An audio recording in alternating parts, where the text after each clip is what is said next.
It is 7:30, and we like to welcome everybody to this evening's Planning Board meeting for Township of Old Bridge for this evening, May 25th, 2023. And if I could ask you all to stand and salute the flag. Pledge allegiance to the flag of the United States of America and to the republic for which stands one nation, under God, indivisible, with liberty and justice for all.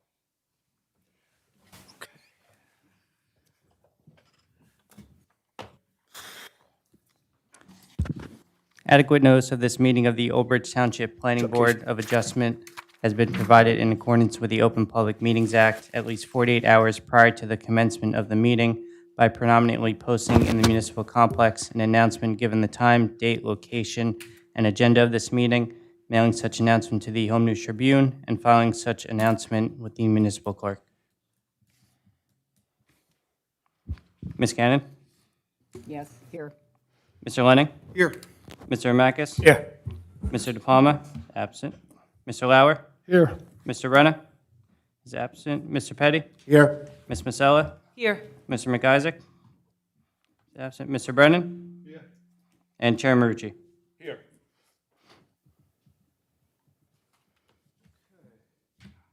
A little late sitting down. I was a little late sitting down, so I'm getting my togethers together. Okay. First, we're going to start off with the minutes of December 28th, 2022. And can I get a motion I'll move it. by Mr. Lenning and a second? By Keith, right? Ms. Cannon? Yes. Mr. Lenning? Yes. Mr. Amakis? Yes. Mr. De Palma? Absent. Mr. Lauer? Yes. Mr. Petty? Yes. Ms. Masella? Abstain, I wasn't there. And Mr. Brennan. Yes.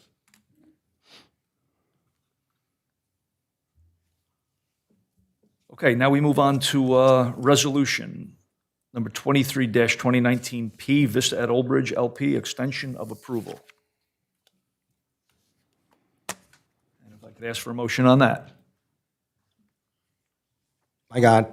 Mr. Petty? Yes. And a second, Mr. Lenning. Ms. Cannon? Yes. Mr. Lenning? Yes. Mr. Amakis? Yes. Mr. Lauer? Yes. Mr. Petty? Yes. Ms. Masella? Yes. And Mr. Brennan. Yes. I'm sorry, and Mr. Chair Marucci. Yes. Okay, now we move on to consistency reviews. And the first one is ordinance of the Township of Old Bridge amending Chapter 250 of the Code of the Township of Old Bridge entitled Old Bridge Township Land Development Ordinance by amending 250-50 entitled Accessory Buildings. Good evening, board members. As you may recall, a couple of months ago, I was in front of the planning board as well as the council to have site plan waivers for non-residential properties where there are minor modifications done to the site, and if there are no variances involved, then we would waive the site plan requirement. This is in furtherance of that same ordinance, because what we have come across is on non-residential parcels, when there are accessory structures, typically like a trash enclosure or a shed, then those, if you go by the ordinance, it requires 50 to 100 feet setback, which really is not necessary, especially when you are abutting non-residential structures. So this ordinance allows us to reduce the setback to 20 feet when it is a drive-through facility where you have a canopy or you have the clearance bar, which is now considered as an accessory structure. So the change is only when a non-residential property abuts on another non-residential property. We reduce the setback so that the trash enclosure, the canopies for the drive-through, all these could be located closer to the setback than 100 feet because it's not practical to have a 50 to 100 feet setback on most of these properties. So this is a minor change. It is, again, in furtherance to all the efforts the Planning Zoning Office has been taking to make this process easier, especially with small, minor site plan applications. We hate to send them to the board if there is no variance involved or if there is nothing that really triggers a site plan review. So this is a minor modification to Chapter 250-50. And it is consistent with the master plan. Okay, Vina, thank you. Anything else? The second, I can go to the next one. So you want to handle questions from the board members? Yeah, if there is any questions, I'll be happy to answer. Okay, any questions for anybody for what Vina had to say? Okay, Mr. Chairman, we do have to do separate votes on them, so we might as well just do one after the other. Yeah, that's fine. We do. On to the other one. okay. Okay, so if there's no questions from anybody, I will put it to a vote. And can I have a motion? I'll move it to approve. Okay, Second. by Mr. Lenning. Ms. Cannon? Yes. Mr. Lenning? Yes. Mr. Amakis? Yes. Mr. Lauer? Yes. Mr. Petty? Yes. Ms. Masella? Yes. Mr. Brennan? Yes. Chair Marucci? Yes. Okay, and Vina, we can move on to the warehousing redevelopment plan? Yes. So the Waterworks 2 redevelopment plan, actually, it's 2 properties within the Runyon redevelopment area. The Runyon redevelopment area was designated in 2016, but at that time, this area containing 47 properties was only designated as a study area. There was no plan written. And if you may recall, later on, there was a plan written for Waterworks Road 1, which was the Kennedy International. Later on, last year, I came with the BH Manzo, the Manzo Boulevard 1 redevelopment plan. All these are actually plans that are within the entire Runyon redevelopment area. This actually redevelopment plan really allows for something that is already allowed by the SD3 zone. However, the applicant, when he came in front of us for a pre-application meeting and found out that they're already within a designated study area, they wanted to take advantage of the pilot, and that's why we are here with the plan. But everything that they're proposing is permitted by the SD3 zone, and hopefully they will proceed. Also, another critical element for this part is, you may recall, when I came in with the redevelopment plan for the intersection of Jake Brown Road and Route 9 and Jake Brown Road and White Oak Lane extension, there was a lot of conversation about constructing Jake Brown Road West to Brown Road. This property directly abuts that potential Jake Brown Road West connection that goes to Brown Road. I know ex-mayor Cannon has been very keen on that extension, and we all are hopeful that that roadway connection will be built and it will provide alternate design, alternate travel routes for all these developments that are occurring in that SD3 area. So this property, these 2 properties directly abut that Jake Brown Road West extension, and we are hoping to get a right-of-way dedication from the property owners so that we will be able to connect, because we're trying to catch up with the missing pieces and we are almost there. So this is one of the 3 properties that abuts Jake Brown Road West. But it is consistent with the overall efforts of the agency that has been taking up all these redevelopment projects, especially this one, because it has been it has been on our bookshelves since 2016 and even prior to that, but no development had occurred within this area. So this is our chance to clean up the SD3 or the Bordentown Old Waterworks area. Okay, anything else? That's it from me. That's it? Any questions? Okay, any, Can I just ask, so this, we would get direct access and be able to implement that Yes. road work? I mean, Yes. that would be a condition of their, any kind of, That is in the plan. If you read It's actually the in the plan, circulation okay. plan, there is language that says that they would have to give us up to 60 feet of right-of-way dedication, because that's what Jake Brown Road West is envisioned. On the other side of the roadway is Perth Amboy's property, and we are trying to work with them as well, but because this one has come in front of us before even we reach out to Perth Amboy, the plan says that we will require up to 60 feet of right-of-way dedication. Thank you. Anything else, Barbara? Nope. No? Okay, anybody else have any questions? Just like to make a comment. Okay. I'd like to thank you for, excuse me, allergies are killing me today. I'd like to thank you for that update because I think that's really promising news for this extension. I know a lot of people are really interested in that, so I think this is really good. So thank you. Thank you so much. So so the plan isn't going to change. It's just giving them the option to use the redevelopment thing in order financially to make it Yes. better for them. I mean, based on the local redevelopment and housing law, in order to enter into a pilot with a township, you have to have a redevelopment plan. You cannot proceed with a pilot without a redevelopment plan. So this is like the first baby step. Okay. Okay, anyone else? Okay, with no other questions, we'll put that to a vote as well. So on the warehousing redevelopment plan, can I, And Mr. Chairman, just to advise, I just emailed everyone with the resolution.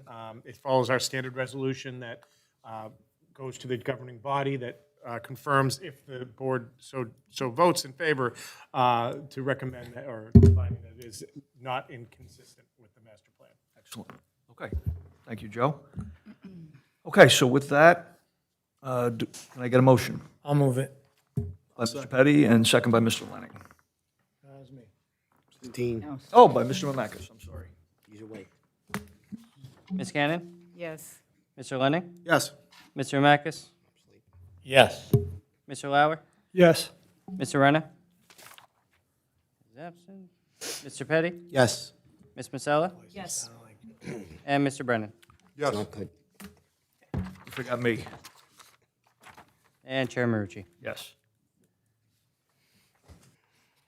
Okay, so with that, all of our internal housekeeping seems to be cleaned up.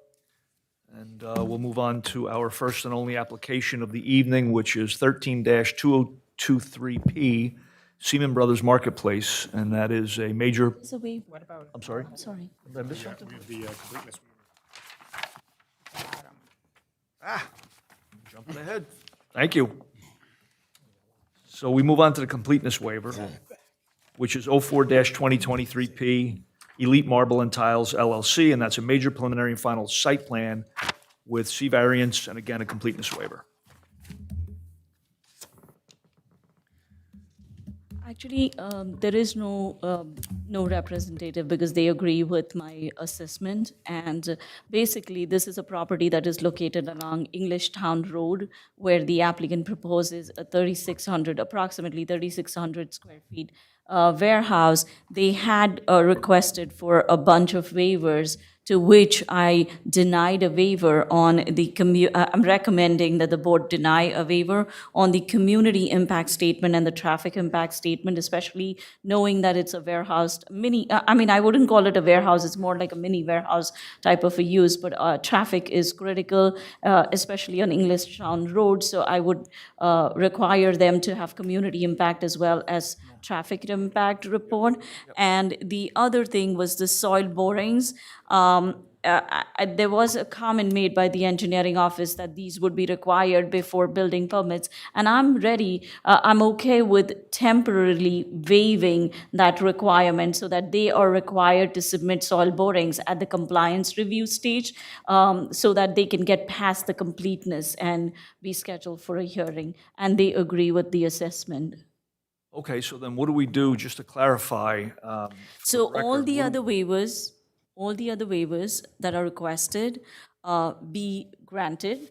The ones to be granted are 3A, environmental impact, 3D, aquifer recharge assessment, 38G, soil borings would be a temporary waiver, 39B, profile of all streets adjoining the project. Item 41A, water main and services. 41C, profile of sanitary sewers. 41D, existing and proposed on-site sanitary disposal system. 42C, water and sanitary sewer utility structures. And 48, recreational facilities. Some of them don't even apply to this project, so I'm comfortable waiving those projects. So so the two waivers that are denied is community impact and traffic impact. And the one that is partially granted is the soil borings, which is 38G. They would have to submit that at a compliance stage. Okay, so for everybody's edification and for the record, a vote in favor would be just as you said, in favor of those, Yes, the community impact and traffic being denied. yes. Okay, very good. Chairman, Yes. do we have a map of where this is exactly? I just see No, block because lot. this is just a completeness hearing. We are just going on the checklist items. Do we know where it is approximately on Englishtown Road? Danny, is there a way for you to pull up block 26020? And I'm assuming it's EDO 1? It is EDO 1.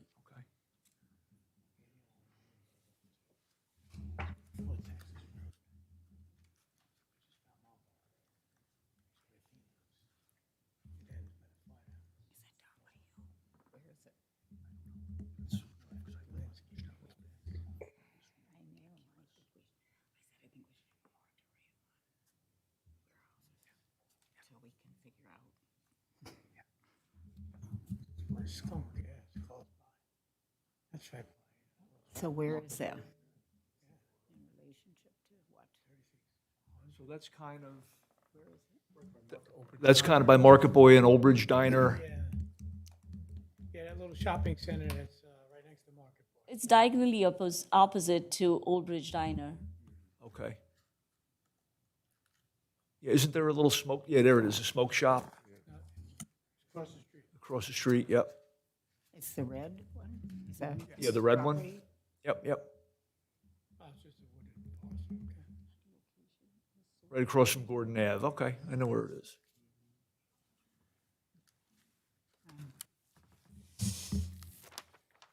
Okay, yeah, and I agree. I think that the traffic impact in the community is a biggie. Yeah. It's a biggie.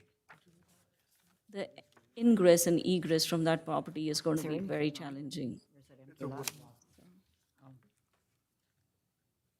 Okay, Steve, we good with that?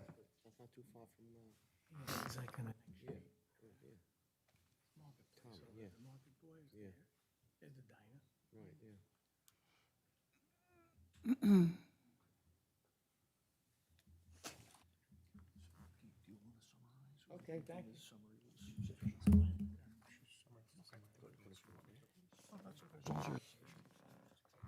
He said it was okay. Okay, we're good, guys? Okay.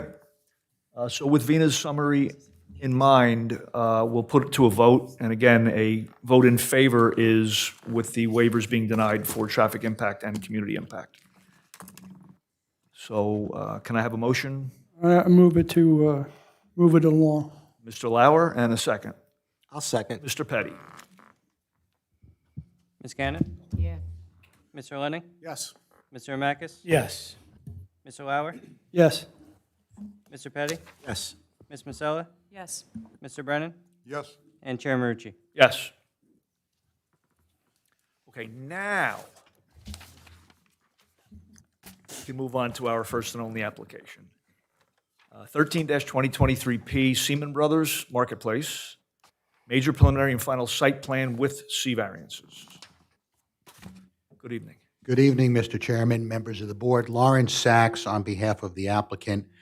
You probably noticed David Himmelman's name is on there, but he is attending his daughter's law school graduation this weekend. Oh, another lawyer? Another lawyer. Maybe she'll take over his practice one day. But anyway, so he's up there. So I'm covering the application for him this evening. This is Seaman Brothers, which is the owner of the marketplace on Route 34.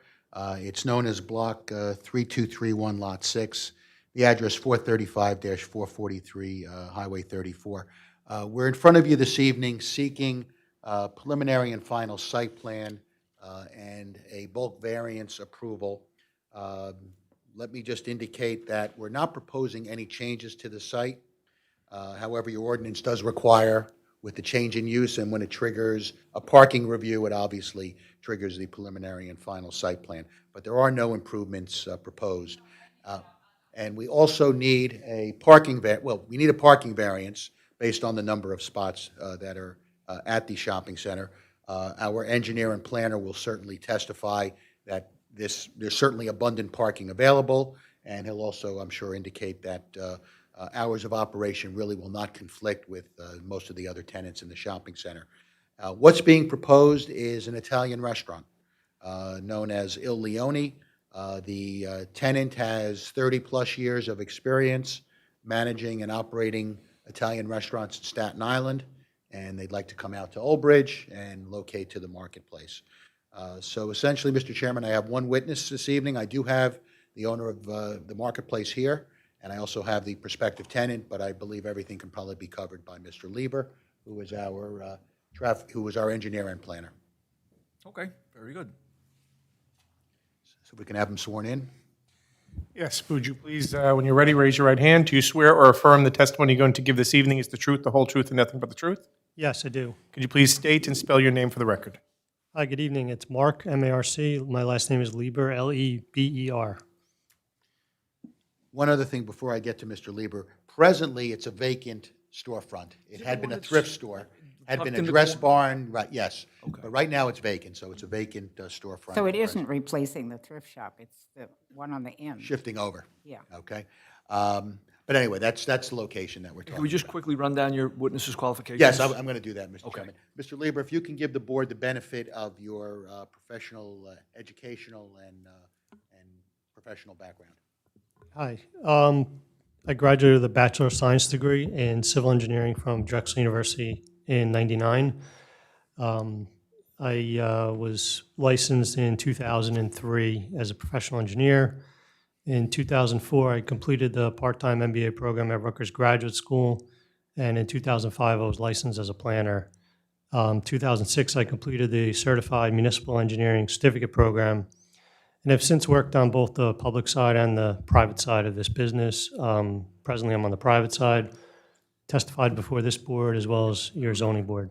Yep, okay, accepted. Thank you. Thank you. Thank you, Mr. Chairman.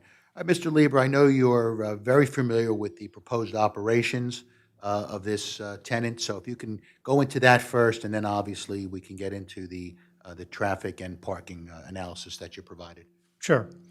As you already heard, it's block 3231, lot 6. The marketplace, its street address is 435 to 443 Route 34. And the property is just under 8 acres in size, and it has about 600 feet of frontage along Route 34. There are 2 separate driveways off the highway to get into the property. There's also a third driveway off of Disbrow, which is a side street, as well as an interconnection with the shopping center to the west of the property. It is zoned EDO 1. There are 5 buildings on the property, and the total gross square footage is 75,600 square feet. We looked at all the tenants in the center, and there's a pretty diverse mix. There's some retail tenants, a medical office, general office, there's a dress shop, a gym, there's a bank on the east side, and there's also a nail salon. Prior to getting involved with the plans, we had a brand-new survey done of the property, which was dated February 10, 2023. Now, based upon that survey, we counted up 347 parking spots. If you look at the exhibit that's on the screen, that's actually sheet 3 of our plan set dated February 24th. And one thing you'll notice is there's really 2 separate parking areas. There's one behind the front buildings, and there's one along the highway in the front. And for the purpose of the application, because this proposed use is in the front building, we only analyzed the parking lot in the front along the highway. The other parking lot in the back, we just disregarded. We felt that that was too far for customers to walk to this restaurant, so our focus is only in the parking lot in the front of the property.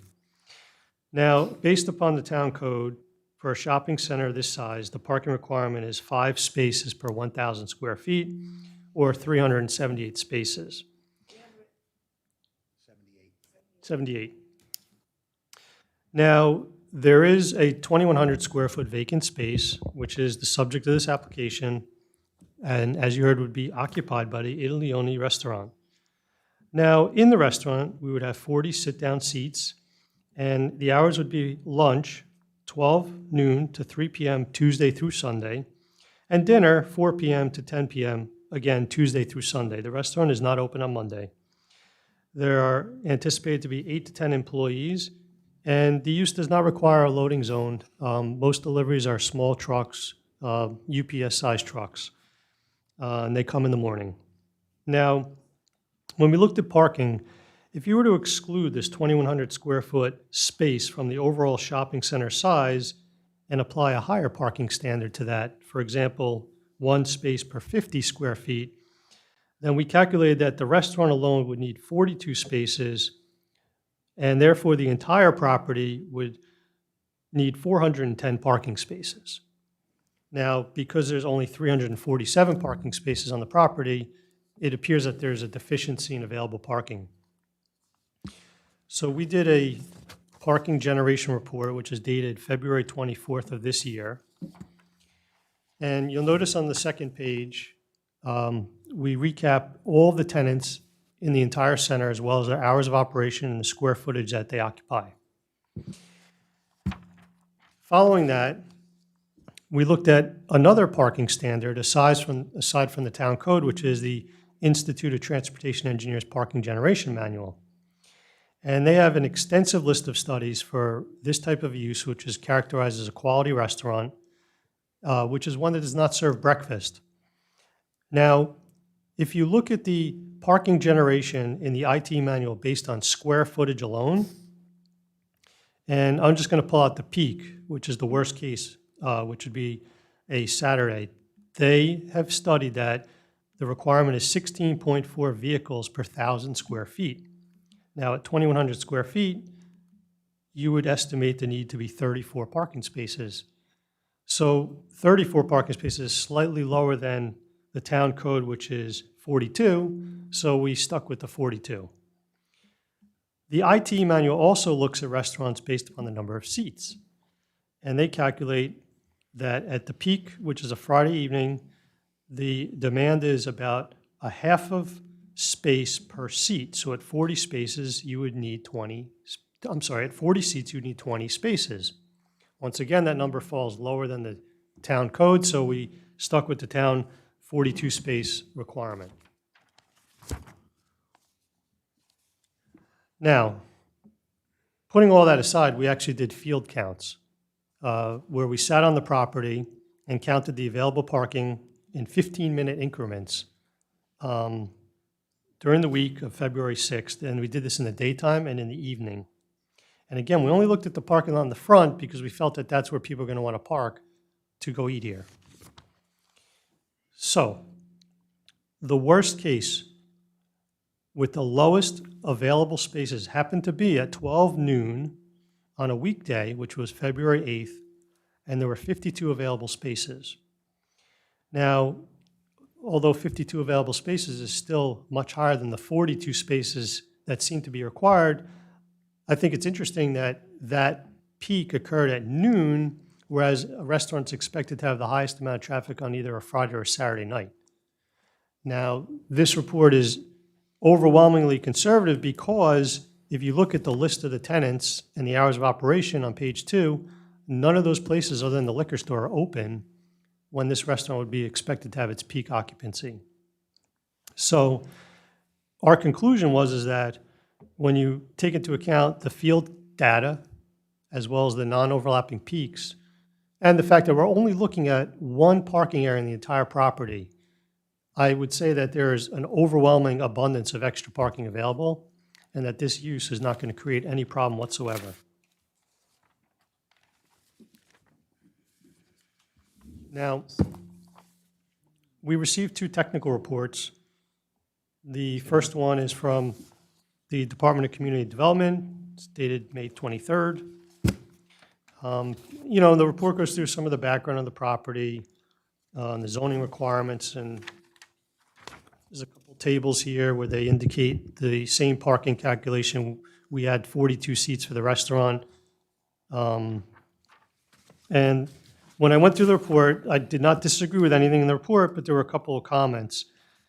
For Part 3, which is on page 5, the parking report should be revised to include the appropriate number of ADA accessible parking spaces, including the van accessible spaces. We could certainly update the numbers, but it has no impact on the availability of parking. Item 3B notes that behind the dollar store, there's a couple of trash receptacles that are placed within the 13 parking spaces on the west side of the building.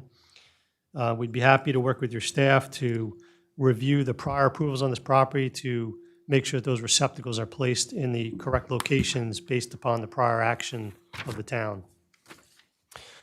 Item C, there's no new outdoor storage of any materials associated with this use. Again, I'm happy to work with staff to go back to the old approvals to make sure that the trash and the dumpsters are being stored in the proper locations. The building-mounted stop signs, we're happy to reset those so that they're in conformance with the MUTCD. And there's a comment deferring to the fire marshal, which I did not receive a report from him, but if there is a concern about the striping on the ground, we'll be happy to address that as well. There was a minor comment here on drafting that the signature block indicates zoning board rather than planning board. That's an easy fix. And that was basically the gist of the board planner's letter. There's also a letter here from Environmental Resolutions that's dated May 25th. Again, the first page is just some background information. Second page indicates really what's proposed and how the parking was calculated. Again, they arrive at the same figure, 42 spaces, if you separate out the restaurant use from the overall shopping center as a classification. There's a note here that perhaps a prior approval indicated that there was a differential number of spaces on the property versus the 378 that's shown on the brand-new survey. I don't really have a good answer for that. It's possible that maybe this property was striped in between the last approval and today, resulting in some discrepancy, but as we counted on the brand-new survey, there's 378 spaces on the property.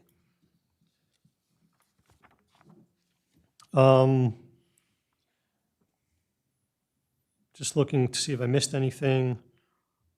There's a question about delivery or takeout operations. Yeah, actually, Mr. Lieber, I'm advised there isn't going to be, takeout will be limited. Obviously, this is a high-scale sit-down restaurant, but, and just so the board is aware, there could be some takeout, but it would be very limited. Do they anticipate a lot of Uber Eats and DoorDash traffic, that kind of I stuff? don't think so, no. This is more of a sit-down facility, so. Okay. And, Mr. Lieber, let's talk about deliveries. I think you mentioned it. Their deliveries are going to be by box truck or small truck, is that correct? Yes, and they would come before the restaurant's open. Okay. I think you already stated the hours of operation. Lunch would be 12 to 3, dinner would be 4 to 10 p.m. The peak business time would be in the evening, is that correct? Yes. Okay. And particularly on the weekend nights. Number of employees have indicated as 8 to 10. Okay. And I'll let you proceed forward if you want to go through the rest of the report. I just wanted to get that on the record. Sure. The only other comments remaining are about provisions for EV parking and bicycle parking. Now, the application doesn't propose any changes to the property, so I really want to ask the board if they had any guidance on these two items. Bicycle racks required or something like that. I see plenty of room that could be included, but the EV-ready parking space is a little more complicated. I would opine that they're not required because although we're classified as a site plan, we're not proposing to do anything. We're just really changing a tenant in a shopping center. So, I'd ask for some relief from wholesale, change with the parking. That was really the summary of the letter. We don't need any required permits from the DOT or Middlesex County. That was all. Mr. Lieber, one other question. I know there's a comment in here on the Environmental Resolutions report. Paragraph 10 talking about vehicle impact protective devices, particularly in front of buildings 435 and 443. So I'm assuming we're talking about some kind of bumper stops or something along those lines? I mean, again, this is an existing condition. If you zoom in on the photo that's in the top there, you know, you have parking that is perpendicular to the building. There is a curb line there. Again, this is typical of this shopping center. You know, we weren't really proposing to make any changes here, so we would just request that it would remain the way it is. Okay. Okay, just a few more questions. So getting back to the traffic, so you did an analysis of the township ordinance, which would require 40 spaces for this use. You then looked at the ITE, which basically an analysis under the ITE was a much lower number than that. Right. And then you actually did, more importantly, some field data. You actually went out to the site and analyzed what the parking utilization is now. And in your professional opinion as an engineer, are you confident that there is more than abundant and more than sufficient parking for this proposed use? Yes, 100%. All right, let's just jump over now to some planning testimony. I know that you're also a professional planner. You'll put your hat on for that for a second. We technically do require a parking variance. We do know that there's no available land to provide any additional parking on site. Is that correct? That's correct. All right, so we jumped from a C1 maybe over to a C2 analysis under a flexible C2. In your professional opinion, would the benefits of granting this variance outweigh any detriments, in your professional opinion? Yes, and the reason is if you look back to two important facets, one is the purpose of the EDO zone itself, to provide economic development opportunity, as well as the purpose of planning, as prescribed in the municipal land use law, indicates that these applications should be analyzed for the placement of the appropriate use at the appropriate location. And this is certainly an appropriate location for the use, but it also furthers the purpose of the EDO1 zone. Building's already there. This application is not proposing any detriments. Normally, when you hear applications have detriments, it's stories about clear-cutting woods, working in wetlands, you're in a flood hazard area, or you're creating a nuisance of some sorts, whether it be sound or visual, heavy tractor-trailer traffic, things like that. This application doesn't involve any kind of detriments as such. So, you know, in my opinion, it's furthering the purpose of the zone, it's furthering the purpose of the idea of planning. It's a perfect spot for the restaurant. So I would say that, you know, there's really no impact. Okay, thank you, Mr. Lieber. Mr. Chairman, I don't have any further witnesses. I think the only open issues really, and I'll opine as well on the EV situation. Certainly at some point, the marketplace may decide to put EV in because we know that that's where we're probably going with this. But I think the intent of the state statute requiring electric vehicle charging stations was for site plans where you're actually doing some modifications to the site. Here, we're not doing that. So I'd respectfully request that there be no requirement for any EV parking spaces as a result of this application. If the property owner wants to do them in the future, and he probably will have to do them, you know, that would certainly be a voluntary act. Bicycle racks, I know I saw it in Ms. Savant's report. I'll leave that to the guidance of the board. And the same thing about, I guess Mr. Dargy made a comment about some type of protective devices. If it's necessary, we'll put it in. But again, this shopping center's been operating, God, since I'm a teenager. That's a long time. And it's worked well. So I have nothing further, Mr. Chairman. Okay. All right, with that, do we have any questions from the board professionals or comments?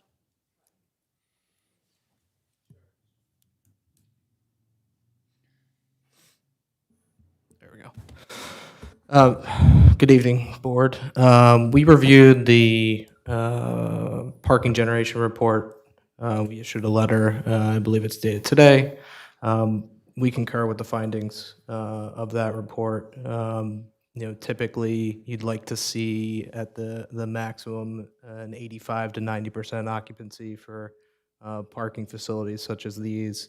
The report identified numbers significantly lower than that, so we felt comfortable that there was parking available for the site that would support restaurant use, understanding the uses that are there today, limited to no other restaurant-type uses. There's going to be a shared component to the parking, so we felt comfortable there.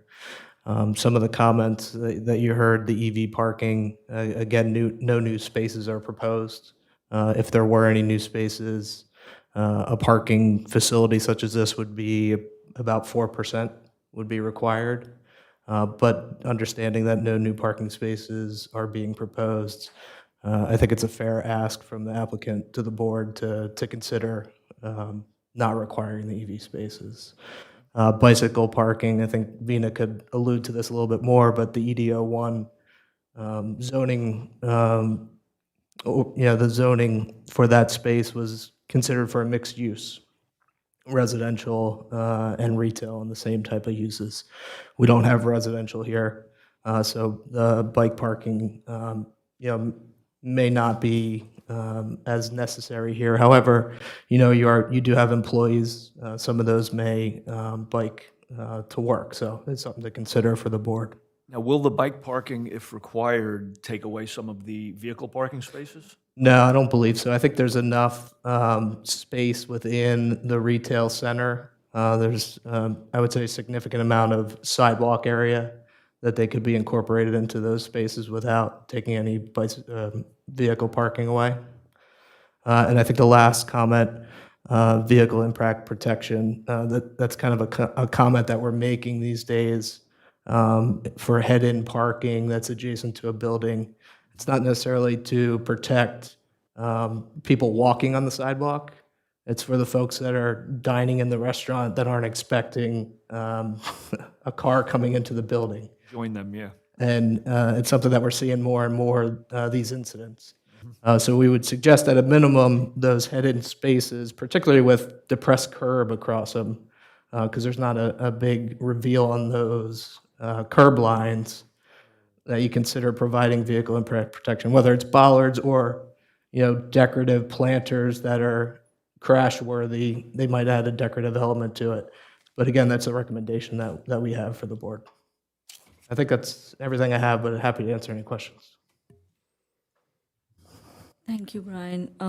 I think I concur with Brian's comments. The only one thing I wanted to remind the board, it's not actually a question, but if you may recall, when we were reviewing applications such as Oak 18 LLC or 516 developers, when we did Regency Center, the rule of thumb that we have always used is the restaurant use within a strip mall kind of a development should be restricted somewhere between 20% to 30%. And it was pure math, but we went up to 30% for 516 developers across the street when the restaurant use was a mix of breakfast place and fine dining, because then the breakfast place is open in the mornings while it's closed in the evening, and that's where we went to a 30%. We generally have kept it between 20 to 30. I was skimming through the existing uses on the property. There is no restaurant use. This is a fine dine restaurant. 2,100 square feet is not a huge restaurant, so I'm comfortable with the ask, and I'm comfortable with the parking variance that is sought. You must have seen in my review memo, I use Near Maps a lot, so does Nicole. I went through a couple of iterations to see what was the parking situation, and clearly the parking lot has been empty, especially, I'm assuming some of those pictures were taken later in the evenings, because you see that even where there are offices, the parking lot is empty. So I don't have any questions with the EV charging station. I agree with Larry. I'm a big proponent. I would have pushed, Casey knows that, I would have pushed if it was in my purview, but I don't think it really applies here because they're not really constructing or adding to the building or doing any site plan changes. So we really can't force. Bicycle stands, I think it's something that you should consider. But again, I'm not pushing for it because you're along State Highway 34.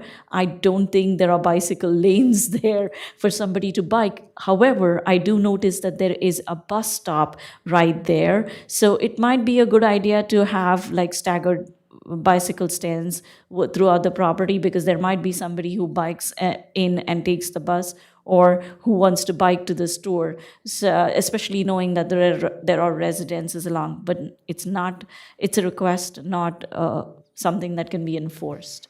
So on the vote, it's not a requirement for approval. Right, because I just want to I would just want to reiterate, like when EDO ordinance was first written, or when it was recommended in the master plan originally, it was meant to be more like a mixed use kind of setup.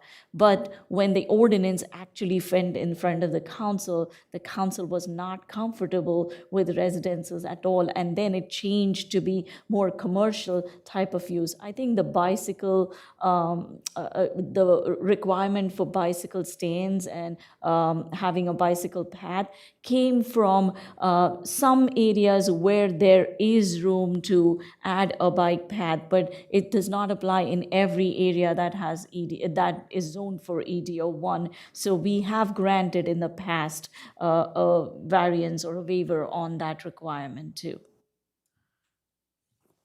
Okay, anything else from you guys? Okay, any questions from board members? Chairman, yes.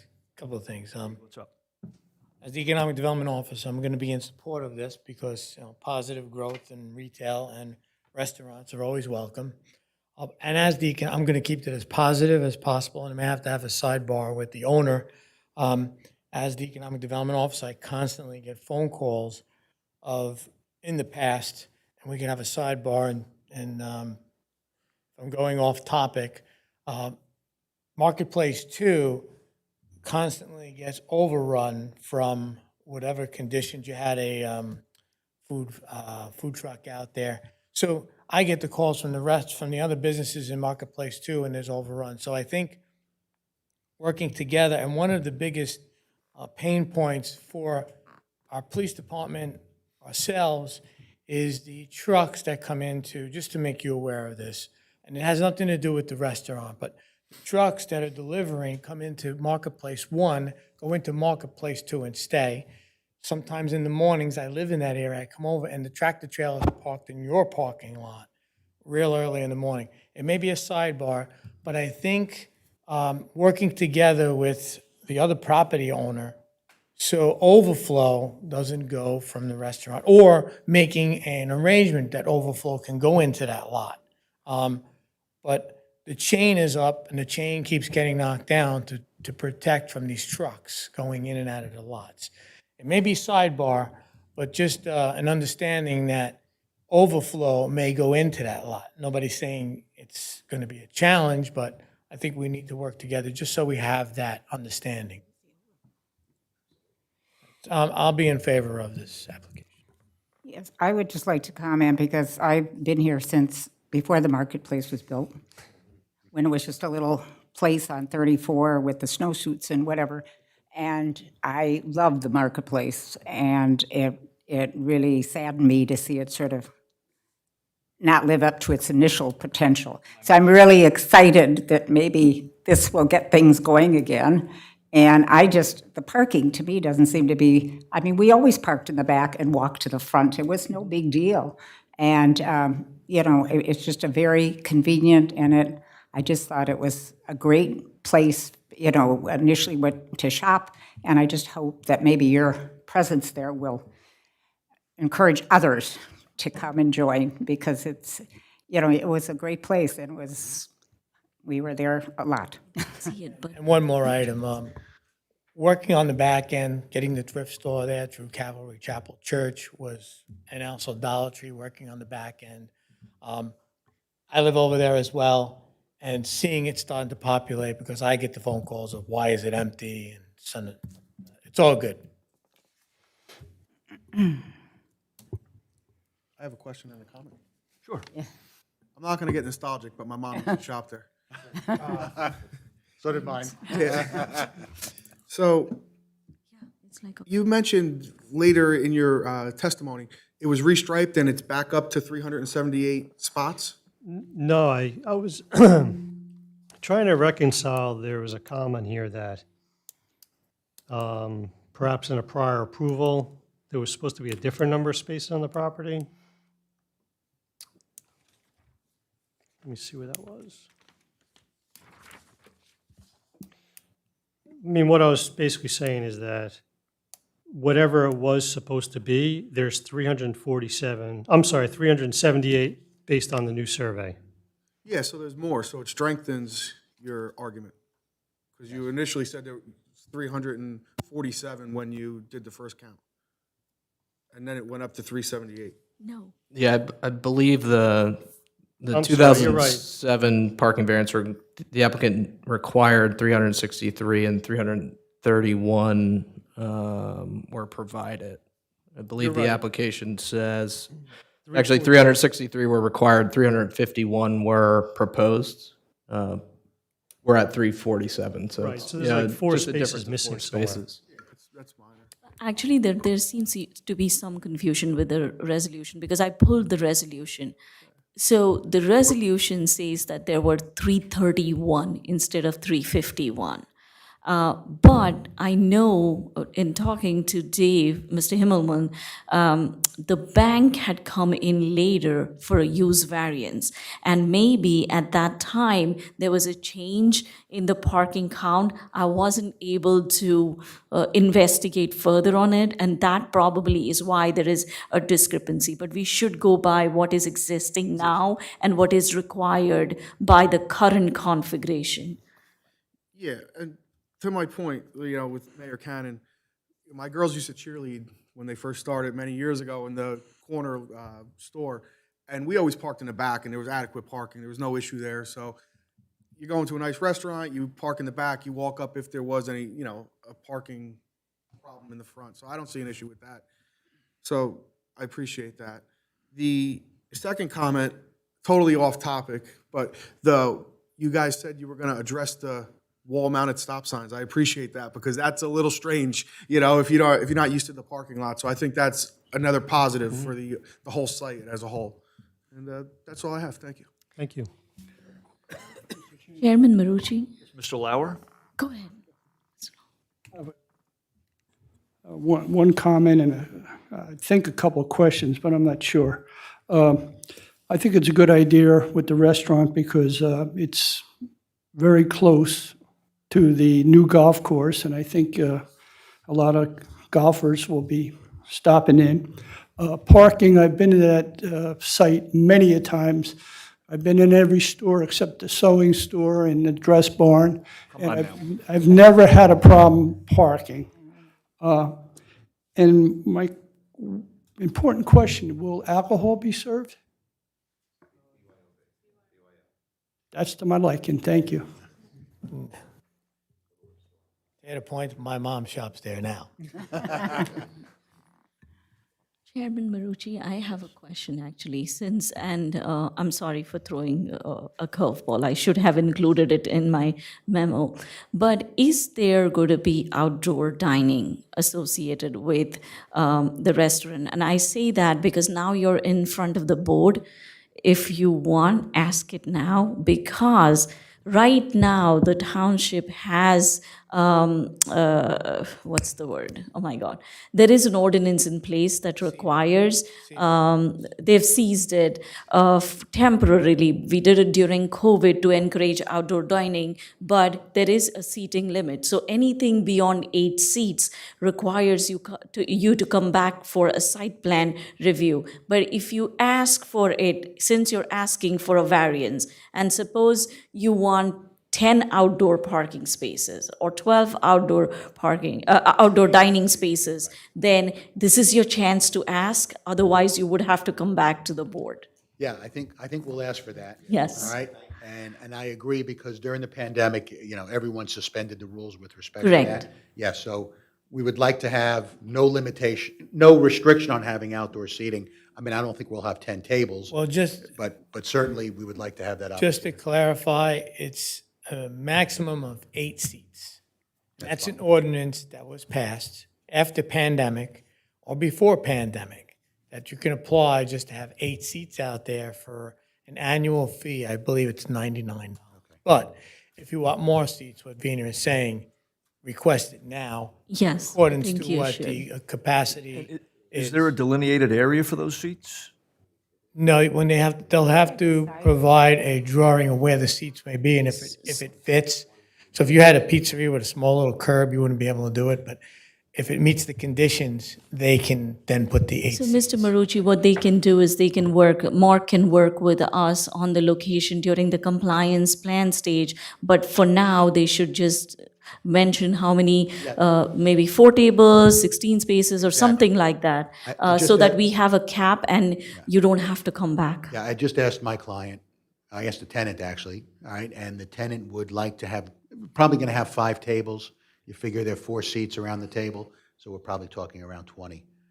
Certainly, if we want to put more in, we'd come back before this board. Correct. However, again, we want to make sure those tables are in front of the restaurant. We don't want to have them drifting elsewhere. So I think 5 tables is Is there a probably. limit of 8 So wait, seats or 8 tables? No, the 8 seats were a requirement through I believe, the health department and working by the actual seatings within inside the restaurants. And you can have 2 tables of 4 or 4 tables of 2. And there are requirements for the actual tables. You'll see in the ordinance that they have to be steel, the water can go through. They have to be taken in and brought out. That's part of the ordinance. So it's explained so you know prior to. And then again, So it's understood it's a maximum of 8 seats. Yeah, so we'd be. correct, looking- right now, Right now. that you can apply for. So if we're going to ask for the variance, we'd look to maybe go up to 20. Gotcha, okay. So I'm just calculating what the deviation in the parking calculation is. Just bear with us 2 minutes. I think we're still okay, but that's No, all right. you're still okay, but I want the resolution to cover Absolutely. those spaces too, so that it's clearer, and the zoning officer doesn't have to, The occupancy, the zoning officer is right there. and he's listening. watching.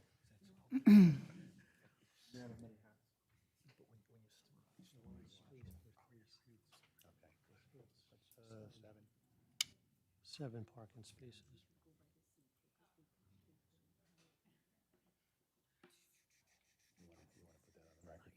I'm going to see if she gets the same number.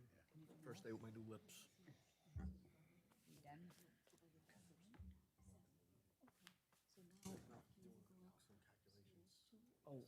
Four 10 was required.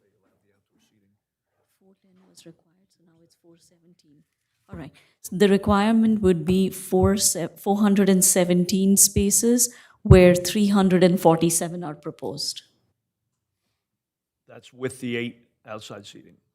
with the 20 outdoor. 20 outdoor seating, okay. Yes. The 20 seats would require 7 parking spaces, so then the parking requirement goes to 417, and the proposed is 347.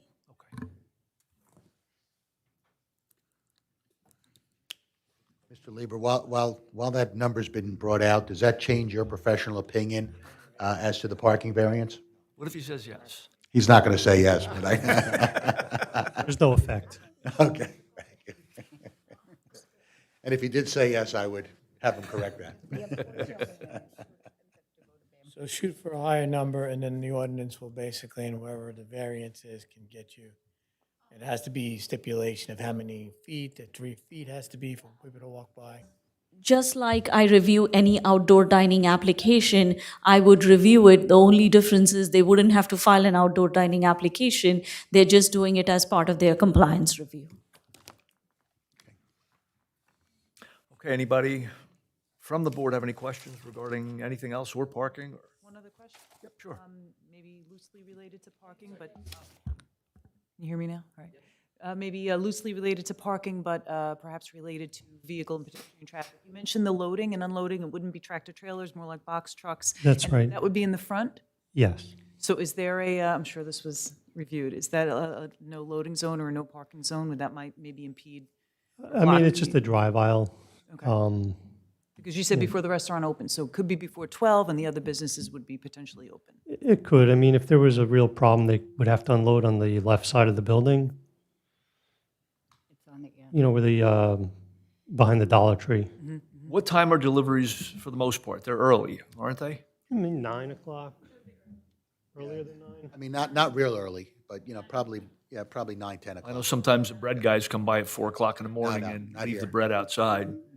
That's more typical of like a fast food. Okay. And what's the hours of operations for the mall itself? Well, Like the earliest store, what time does it open? so 9 AM is the rehab place. I mean, Dollar Tree's 9. There's a irrigation office, but they're never there. They're supposedly open at 8 AM, but like I said, there's never anyone there. The gym has a posted hour, 5 AM. So there should be little to no conflict with the mean, delivery. it's- Nothing there. There really isn't much. Okay. Thanks, Tina. Anybody else? Chairman Marucci, I'm sorry. One last thing, I promise. Saying that. I promise. Mr. Lieber said that there was no memo issued by the fire marshal, which is not true. I'm not sure if you received one. There was one issued on May 11th, and the fire marshal says that I find this plan conceptually satisfactory at this time. He has no other comments. I just wanted the board to know that he did review it. Great. That's it. That's great. Thank you. Okay. Is that your final answer? Yes. Okay, anyone else? Okay, and does that complete Yes, your it does, Mr. testimony for Chairman. this evening? Thank you. Yeah, that's our presentation. Thank you. Okay, and with that, I will open it up to the public. Actually, Mr. Chairman, before you do that, before I summarize, there was discussion with the head-in parking and the added safety feature, and it's suggested by the board that that be in place. I just want to get confirmation whether the applicant's willing to Yes. accept that voluntarily, or, We will, and we'll work with your staff as to, it'll either be bollards or some type of planters, so. Okay, now I can open up to the sorry. public. Sorry, thank you, Mr. Chairman. Anybody from the public have any questions or comments? Okay, we'll close the public portion. Okay. So now with no other questions or comments from anyone, we can put this to a vote. I'll move it. Actually, Joe needs to summarize. Yes, Mr. Chairman. So a vote in favor of this application will be granting the preliminary and final site plan application with the variance requested, or the variance is requested now that, based on the testimony provided. In summary, the variances relate to parking, while I'm not sure if it's a waiver or a variance, I will list it as one or both, being granted with regard to the EV, or whether it's just not applicable, but I want to make sure that we're covered, just in case that it's clear that a vote in favor is that the EV requirement is not going to be imposed on this application.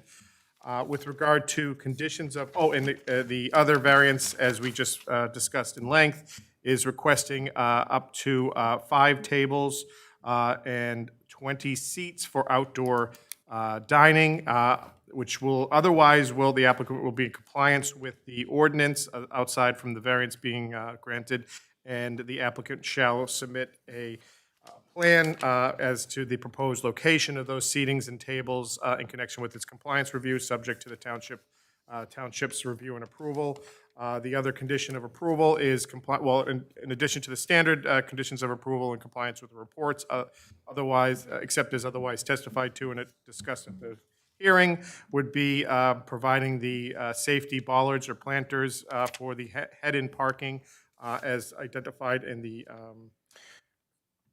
board's traffic engineer's report. And that is all I have.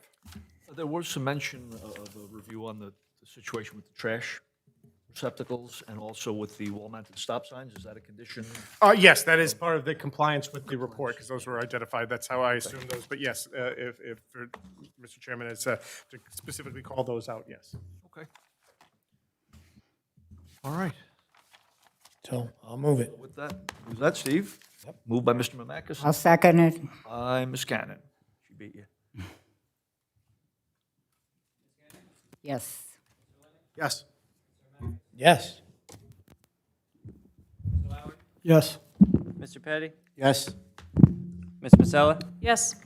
Mr. Brennan? Yes. And Chair Marucci? Yes. Good luck. Okay, thank you. Thank Good you. luck. Thank Wish you the best. Okay, now, before adjournment, I have to open it up for final public comments, overall public comments, and if there are none, we close that portion. And then I'll ask for a motion to adjourn. Motion. Mr. Lauer, second by Mr. Lenning. All in favor? Aye. First meal, when do you plan on opening?